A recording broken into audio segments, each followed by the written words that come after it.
বিসমিল্লাহির রহমানির রহিম। আজকে কোনো সমালোচনা নয়। আজকে মুসলিম জাতি হিসাবে, মুসলিম হিসাবে আমাদের কীরকম হওয়া উচিত, কীরকম থাকা উচিত সে বিষয়ে কথা বলব।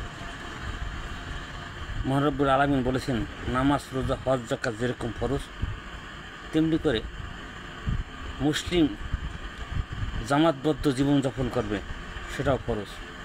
এবং নামাজ যেরকম ফরজ, আল্লাহর দিন প্রতিষ্ঠা করা এবং প্রতিষ্ঠা সংগ্রামের সাথে সম্পৃক্ত থাকাও প্রত্যেকটা মুসলমানের জন্য ফরজ।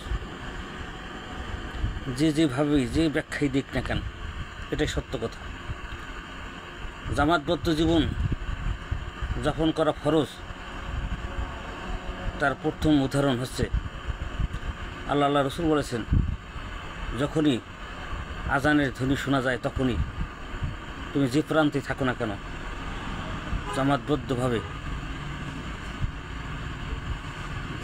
নামাজ পড়ার জন্য মসজিদের পানে ধাবিত হতে হবে। যদি কোনো পাহাড়েও থাকো, কোনো সাগরেও থাকো, কোনো বিমানেও থাকো, সেখানে যদি একের অধিক 2 অথবা 3 জন লোক থাকে, অবশ্যই জামাতবদ্ধ হয়ে জামাতে নামাজ পড়া তোমার জন্য খরচ।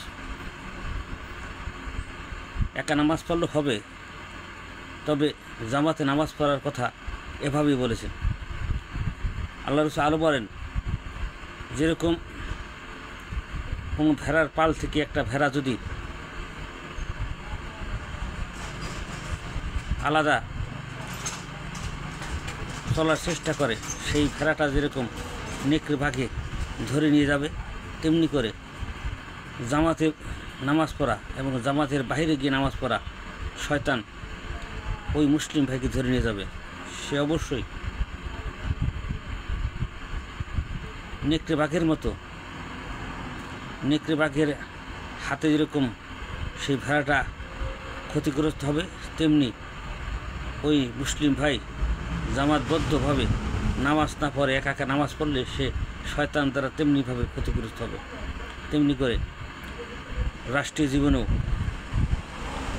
যখন কোনো ফাসিক রাষ্ট্র, যখন কোনো ইসলাম বিদ্বেষী শাসক গোষ্ঠী কোনো জাতির উপর দণ্ডায়মান হয়, তখন মুসলমানের অবশ্যই জামাতবদ্ধভাবে সেই ফাসিক সরকারকে এবং ফাসিক রাষ্ট্রের প্রধানকে প্রতিরোধের মাধ্যমে বিভিন্ন সভা সমাবেশ এবং বিভিন্ন যুক্তিতর্কের আলোকে এবং সমাজ, রাষ্ট্র এবং দেশের অর্থ অবস্থার প্রেক্ষাপটে নানানভাবে তার বিপক্ষ অবস্থান নিয়ে তাকে হয় ইসলাম বিদ্বেষী কার্যক্রম থেকে ফিরে আসতে বাধ্য করা হবে, তা না হলে তার পতন ঘটিয়ে সেখানে কল্যাণকামী রাষ্ট্র প্রতিষ্ঠার লক্ষ্যে একজন ন্যায়পরায়ণ লোককে রাষ্ট্রের ক্ষমতা হাতে তুলে দিতে হবে। এটাই চরম সত্য কথা। এর বাইরে যে যাই বলুক না কেন, যত কথা বলুক না কেন, মানুষের মধ্যে ফিতনা সৃষ্টি করার জন্য বলবে। তাই সকলকে আমি একটা কথাই বলতে চাই, সেটা হচ্ছে জামাতবদ্ধ জীবনযাপন করা খুবই জরুরি এবং আল্লাহর হুকুম ফরজ। এর ব্যত্যয় যদি করে সে মুসলিম, তার ইহকাল এবং পরকাল কোনো দিকেই সফল হতে পারবে না। সকলকে ধন্যবাদ। খোদা হাফেজ। ভালো থাকেন।